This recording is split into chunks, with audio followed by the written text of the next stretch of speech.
మొదటి ప్రశ్న, మంచి పోరాటము పోరాడి తిని నా పరుగు కడముట్టించి తిని దేనిని కాపాడుకుంటుని? విశ్వాసాన్ని కాపాడుకుంటుంది. మంచిది.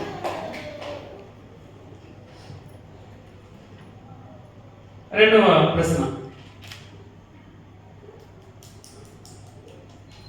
అంచె దినములలో ఏ కాలంలో వచ్చును? క్లాస్ కొట్టనమ్మా. సైనికుడు ఎవరును యుద్ధమునకు పోనప్పుడు తను దండులో చేర్చుకునే వాడిని సంతోష పెట్టవలనని దేనిలో చిక్కుకొనడు? మరలా చెప్తాను. సైనికుడు ఎవడును యుద్ధమునకు పోనప్పుడు తను దండులో చేర్చుకునే వారిని సంతోష పెట్టవలనని దేనిలో చిక్కుకొనడు?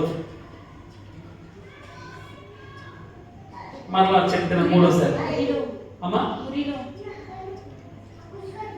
మరలా చెప్తున్నా ప్రయత్నించండి. సైనికుడు ఎవడును యుద్ధములకు పోనప్పుడు తను దండులో చేర్చుకుని వాళ్ళని సంతోష పెట్టవలనని దేనిలో చిక్కుకొనడు?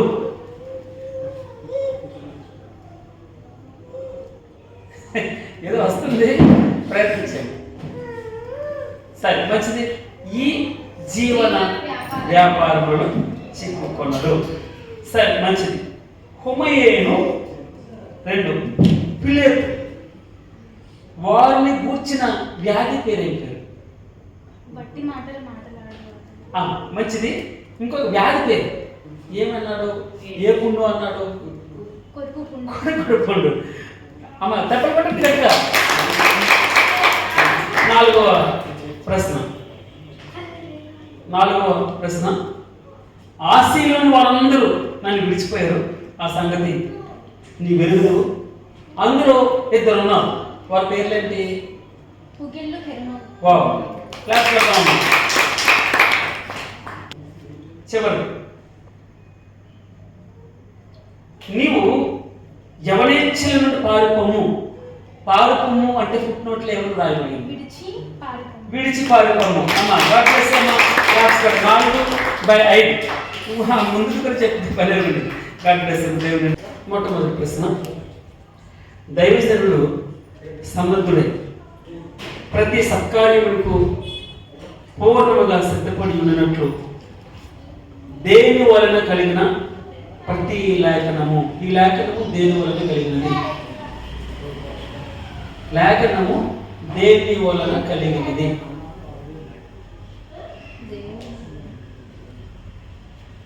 మళ్ళా చదువుతానమ్మా. దైవజనుడు సమర్థుడై ప్రతి సత్కార్యములకు పూర్ణముగా సిద్ధపడి ఉన్నట్లు డాష్ అనగా దేని వలన కలిగిన ప్రతి లేఖనము. ఈ లేఖనము దేని వలన కలిగినది? ఈ లేఖనము దేని వలన కలిగినది? అక్కడ వ్రాయబడి మాట. మళ్ళా చెప్పనమ్మా. దైవజనుడు సన్నద్ధుడై ప్రతి సత్కార్యములకు పూర్ణముగా సిద్ధపడి ఉన్నట్లు దేని వలన కలిగిన డాష్ అంటే డాష్ కలిగిన ప్రతి లేఖనము ఉపదేశించుటకు, ఖండించుటకు, తప్పుదిద్దుటకు, వీటి యొక్క శిక్ష చేయటకు ప్రయోజనకరమైనది. అంటే ఈ లేఖనము దేని వలన కలిగినది? 1, 2 అంటే ఈ వాక్యం దేని వలన వ్రాయబడ్డది? సరే, మంచిది. దైవావేశము వలన. మంచిదమ్మా, రైట్. అదే దైవావేశము వలన కలిగినటువంటి వాక్యం. మంచిది. రెండవ ప్రశ్న, వాక్యమును ప్రకటించము సమయమందును అసమయమందును డాష్.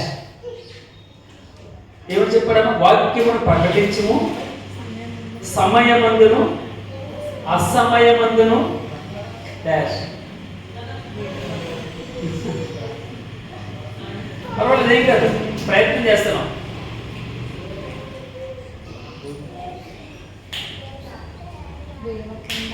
కాదు, రాంగ్ ఆన్సర్. ప్రయాసపడుము. ఏమన్నది ఇక్కడ వాక్యం చూడు, వాక్యమును ప్రకటించము, సమయమందును అసమయమందును ప్రయాస పడు. మూడవ ప్రశ్న, హితబోధ అనగా అర్థం. ఆరోగ్యకరమైన బాధ. క్లాస్ కొట్టినామంతా. నాలుగవ ప్రశ్న, యునికి తల్లిగారి పేరేంటి?